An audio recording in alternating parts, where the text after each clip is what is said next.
My Tesla Model 3 ownership experience so far has been mostly great. However, I have some growing concerns about owning one in 2025 and whether or not I'm going to be as loyal to the brand as I originally thought I might be. So I thought I'd share with you some of the things that are going through my head. Maybe you're having similar thoughts. This might rattle a few cages, but buckle up and let's get into it.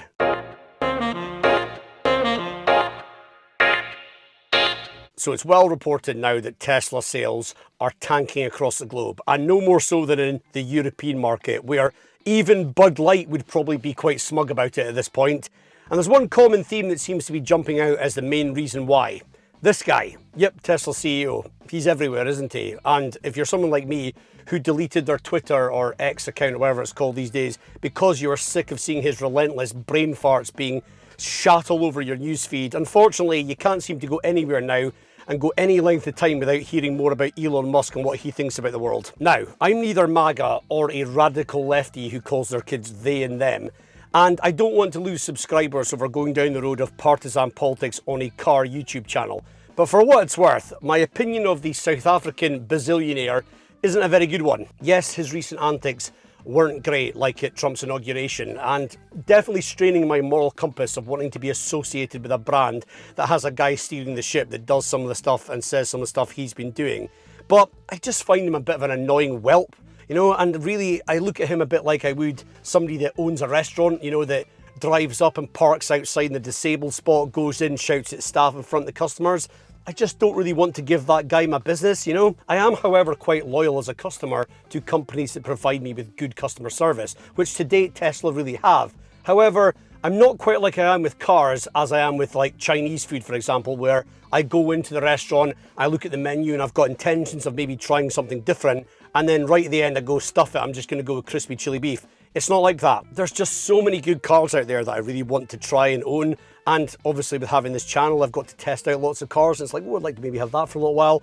And so I've always kind of thought it'd be hard for me to stick with any brand. But then the experience so far with my Tesla has been so good that I genuinely have thought, I could really see myself sticking with these guys for the long haul and maybe getting like the Highland next. But aside from the Musk factor, Tesla sales are still dropping and there's no real obvious sort of suggested signs that maybe things will recover. I think maybe the new Model Y might spike them a little bit, but there's a general trend in a really negative direction. And it's starting to make me really question and wonder what the heck the future prospects of the value of my current Tesla are going to be and what it's going to be like to potentially take the risk of owning one again. Well, firstly, my car has lost about 5 grand in value since I bought it just under a year ago, which isn't a huge amount, but it's still probably more than I've paid off versus my PCP, and therefore suggestive of, if it keeps on this track, even though it's expected to probably slow down the depreciation rate, I probably won't have any equity left in the car by the time it's time to either buy it off the finance company or trade it or just walk away. And that's essentially why I went for a PCP, because I just didn't want to have to worry about the future value of my EV when there's so many stories about how much their values just go crazy, dropping like a stone. I don't want to have to worry about that, which is why I didn't want to buy the car. This is not financial advice, by the way, but there's just so many variables in the market before you even include someone like Musk. But the future value of my Tesla technically shouldn't worry me as much as it kind of does. But for people that actually own their Teslas, I'm guessing they must be really worried about that right now, because apart from anything else, on top of, you know, all the drama around Musk, the fact is there's a lot of used EVs now flooding the market and Teslas. And so it's not exactly doing wonders for their, you know, future value based on the fact there's just going to be so much supply. So I kind of feel like we're at a point now where if it is to be said that Elon Musk is behind so much of the issue that can be controlled within the market and Tesla's general demand, he either needs to bugger off from the company or he needs to do something remarkable for humanity to restore his image. Because whether you love or hate him, clearly the data suggests that he is having a massively negative effect on the company right now. Something else I'm curious about is BYD, which is starting to really take the world by storm. They are the #1 selling EV in China now, and that's a massive market, and you're starting to see a lot more of them on the roads, and they are a massive threat to Tesla. And so, yeah, if I'm the board at Tesla right now, my sphincters are probably going like the clappers even more. BYD are also even more generous with their standard kit than Tesla. And that's not to say that Tesla's like the Germans, you know, you don't have to option lumbar support like in a BMW, but Tesla's driverless tech is quite expensive as an option, whereas more of it's included as standard with BYD's kit. So there's just all these little things that are suggesting that if you're somebody who's looking at getting your first EV, this is a time where you might go to try a BYD out and then a Tesla and go, I've done the math and actually BYD makes more sense. Something else that's changing quite rapidly is the decline in government subsidies to actually incentivize you to go electric. And so if you include that and the fact that there's a lot of taxation rules, particularly like in the UK, where you're going to start paying road tax for having an EV as opposed to before where it was free, all these factors are going to be reasons why people might be resistant to taking on an EV.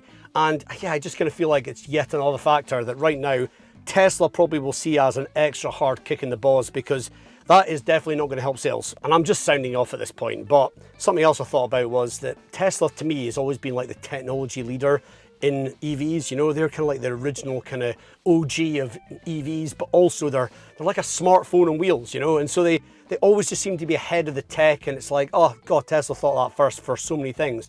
But that requires a big R&D budget and a lot of investment. And quite simply, if your new sales are drying up so much, well, is there less money to spend on R&D? And therefore that gap between Tesla and the rest of the market, does it shrink as a result? I don't know. And I don't want to talk too much about the share price side of things, because obviously that goes hand in hand with a drop in sales in the same direction. But I own some shares in Tesla, and my intention was always to actually hold on to them for the long term.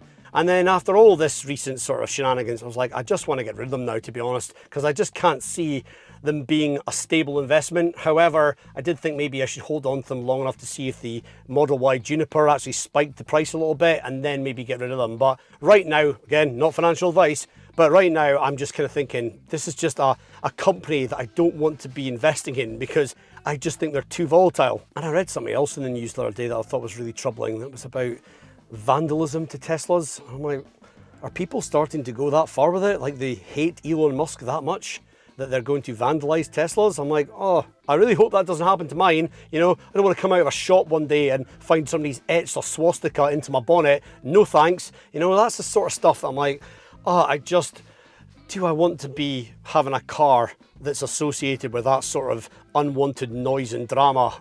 As I say, my customer service experience with Tesla so far has been excellent, but all I've really done is book a service and they came to my house and it was under warranty as well, my car. All that was great, but there are a lot of unhappy customers out there. I've read them in the comments, and it's an interesting one because, well, there's a lot of people saying that what Elon Musk is actually doing with Doge is he's actually looting the US Treasury. Now let's assume for a second that's true. Then if he was willing to do that and take basically some old grandma's pension to fund his trip to Mars, then why would he have any problem with trying to fleece his own customers at Tesla? I don't know, just something I thought about. You can actually get a sticker for your Tesla that says, I bought my Tesla before I knew Elon Musk was mental. I would love to have one of those, but I'd be kind of lying because I did actually know he was mental before I bought my Tesla, and I bought it anyway. So I've not got some moral high ground here that I can really virtue signal about. But I definitely didn't think he was as mental then as I do now. I mean, it's an interesting one to think about. Like, where do you draw the line between just another oligarch who's got a bit too much power and is, you know, doing a few things dodgy behind the scenes to basically get his company ahead, you know? Like, that happens a lot. But it just feels like this has gone to a new frontier of this, you know? We're at a new level of this with Elon Musk. And the fact that he's like standing there beside the president all the time, and you kind of go, he's really well intertwined here with the government, and I just don't feel very good about that. There's just something really not right about this, and yeah, where do you draw the line? This is the question. But putting aside the moral side of things, and if you think that he made a Nazi salute and all that sort of stuff, you know, I just, on a business level, don't really think it feels like a particularly safe investment for your car to be tied to a guy whose company is so intertwined with a volatile and unpredictable government. And I just wonder, like, could they do something radical, like just pull the rug under Tesla in Europe and then blame wokeness or something? You know, that's the sort of thing that they're capable of doing. It's really got to that point. And so you just kind of go, do I really want to have a car that's from a company that could end up in a situation like that? You know, I'm being very hyperbolic here, but the level of unpredictability is reflective in the market conditions and the share price, you know, and it's just like, what is going to happen next? And do you want to wait around to find out? I don't know, guys. I mean, I really do love my car in a lot of ways. I get a lot of joy from this car, so I don't have any desire to, on a product level, get rid of it. And technically speaking, I'm stuck with it for 2 more years if I was to just play out my PCP and hand it back. So I am stuck with it for a while. But I don't know, I'm just struggling to see where my long-term loyalty to this brand is now. It's like, it just feels like there's just too much risk there. So I am thinking, yeah, would I be a long-term Tesla customer now? Possibly not, but we'll see. Anyway, guys, I'm sure this is going to be quite a divisive topic to discuss, but let's try and keep politics out of it, please, and have a respectful conversation about this. I'm looking at this more from a ownership perspective, not a political sort of viewpoint here. I just feel like this is a really strange time to be a Tesla customer, and it is making me quite nervous. And I wonder, are you feeling the same? Let me know in the comments. And if you enjoyed this video, please do give it a like. And don't forget to subscribe as well, because there's loads more coming up on the channel about this car and others. And I look forward to it. Thanks for watching, and I'll see you in the next one.